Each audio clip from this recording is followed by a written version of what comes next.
All right, here we are. The necromancer should be right behind this door. Listen, before we go in there, I just wanted to thank you for everything. I'm not sure if I'll make it, and just in case I don't, I want you to know how good you've been to me. When I fell from heaven, I thought my life was over. I didn't know anyone, and everyone looked at me like I was a monster, but you gave me a chance. When everyone else just saw a fallen angel, you just saw me. When I fell, I was willing to kill just for a friend, but you, well, I wasn't expecting a lover. But I'm glad that's how things turned out between us. There may not be a place up there in heaven for me, but there's still a place for me at your side. I want to tell you more than that, obviously. I want to tell you that I love you in a million different poetic ways. I want to tell you that if I could stop time, I would stop it, just so that I could stare at you for eternity. I want to tell you that I would sooner let myself get hurt 1,000 times than let you get hurt once. But I know if I start on that trail of thought, then we'll be here all day. And time is of the essence when we're dealing with the necromancer. So I won't keep us here too long. Let me just offer one last expression of affection. I love you. Now, let's go over the battle plan one more time. It's simple, which is good. Less things to screw up. You have the scroll I gave you, right? The scroll of holy light? Perfect. I can't use it myself, being a fallen angel and all. Holy magic and scrolls don't exactly work for me, so only you can do this.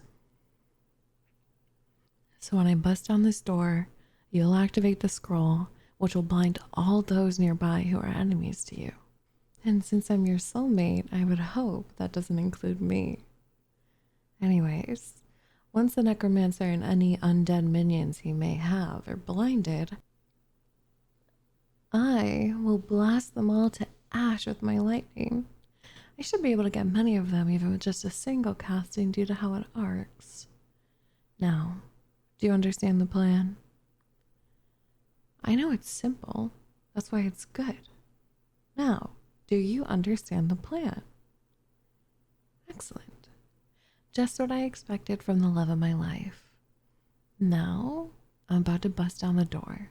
When I do, the both of us must spring into action. Are you ready? And here we go. 3, 2, 1, go!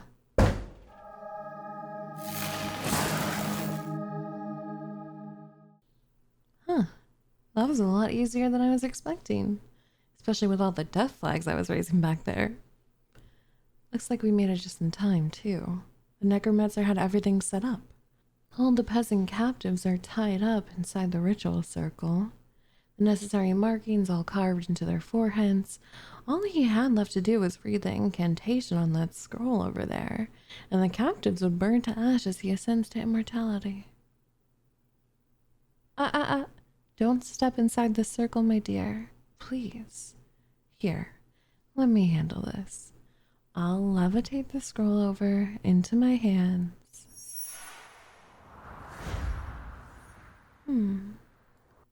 I thought this incantation would be in some ancient language, but it's actually in the common tongue. Even you could read this out loud. It gets me thinking. You know, my love, I think we have a golden opportunity here that we really shouldn't let slip through our grasp. For you see, my darling, I do so love the time we spend together, but I'm sure you're painfully aware that I am an immortal and you're not. And now it begs the question, why should we let your mortality interfere with our life together? I love you. I love spending time with you. I would spend a year in hell to spend a second at your side. I learned to paint just so I could paint you, you know, in order to immortalize your perfection, in order to make it last longer, because I simply love you. But now,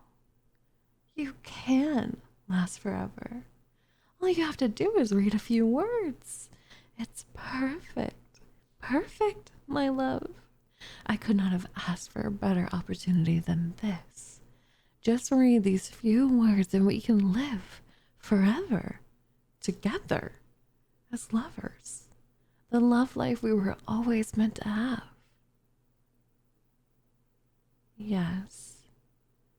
Yes, my darling, I know. All these captives would burn to death. Yes, I know that. But so what? You don't even know these people. Thousands of people you never even knew about die every day, and you don't cry about that. So why start now? Besides, these are just serfs. They don't even look after their own. After a bad harvest, they leave their youngest children in the forest to be eaten by wolves. If they don't care about their own kind, why should we care about them? Not to mention, even if you free them, what will that get them? They'll just go back to living their pathetic little lives, suffering under the boots of the clergy and nobility. Their masters do as they want, while the serfs suffer what they must. If anything, we're sparing them, putting them out of their misery. My love, eternity is a long time, and there will be so much that you will accomplish. We may lose a few serfs here right now, but think of eternity. Think of how many you can save in that time. My darling, I promise you, in 1,000 years, you will question why you ever even protested. Don't fret over losing a few serfs. They're like insects. Leave them to breed for a decade or two, and they shall replenish their numbers. Listen, don't worry. You don't have to sacrifice your reputation here. I'm sure you must be worried about that. I would be. But no one has to know about what happened here. No one has to know you performed the ritual. We can tell all the others outside that we got here just after the necromancer completed the ritual. We can tell them that this was all his doing. No one will be left to dispute our claims. That way, you can continue to be hailed as a paragon, or savior, or noble adventurer, whatever other words the unwashed masses think have meaning. You'll get to have your cake and eat it too. What's wrong with me? You tell me. What's wrong with me? What's wrong with me loving you so much that I want to spend eternity with you? What's wrong with me wanting to hold you to sleep every night for all eternity? What's wrong with me wanting to smile with you every day for all eternity? To laugh with you every day for all eternity? What's wrong with me? Tell me, please. I'm begging you. You told me forever. You told me you wanted to be with me forever. And now that the opportunity is right in front of us, you're spitting in my face? You're talking about these peasants like they're worth something. They're not. I didn't come here because they're worth saving. I didn't kill the necromancer because he was going to kill some serf nobodies. I killed him because he was killing everyone. He preyed on those around him, killing more and more each passing day with a hunger that even killing the entire world would not satisfy. After these peasants, who would be next? It would eventually be you. And so I strangled this little problem in the cradle. And you played a monumental part in defeating him as well, of course. I don't want to make light of your contributions. But the reason I came here is I wanted to protect you. To protect you from being killed by him. To protect you from death at his hands. And now I have the chance to protect you from dying of old age and such other ends, but you're denying me. Is it because they're peasants? As long as you complete the ritual, it doesn't matter who we sacrifice, as long as the two of us are safe. So I could get us some nobles to sacrifice instead, if that's what it'll take to make you comfortable. Believe me, I know they would deserve it. True, it would be troublesome abducting so many from the aristocracy. But I can manage if it's for you. We'll have to redo some parts of the rituals as well, of course, such as the markings. But that is all manageable as long as you have the will. So tell me, would that appease you? Would sacrificing nobles give you the will to perform this ritual? Of course it couldn't be that simple. I don't know why you're acting so shocked that I'm so willing to sacrifice others. Didn't you ever question why I fell from heaven? It wasn't for my kindness, I'll tell you that. Just because I've been kind to you doesn't mean I'm a kind person. You are special after all. And I thought you knew that. I thought you knew who I was. I thought you loved me anyway. Was I wrong? You're still insisting on saving all these captives? Fine. Tell you what. Since you want to play the hero so badly, I'll let you. I know just how to make you complete the ritual. A threat?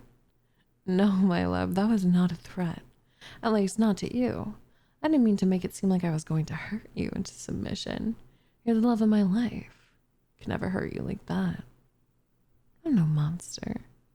I might be fallen, but I am still an angel. But you see, although I cannot bring myself to hurt you, it is trivial for me to hurt these peasants.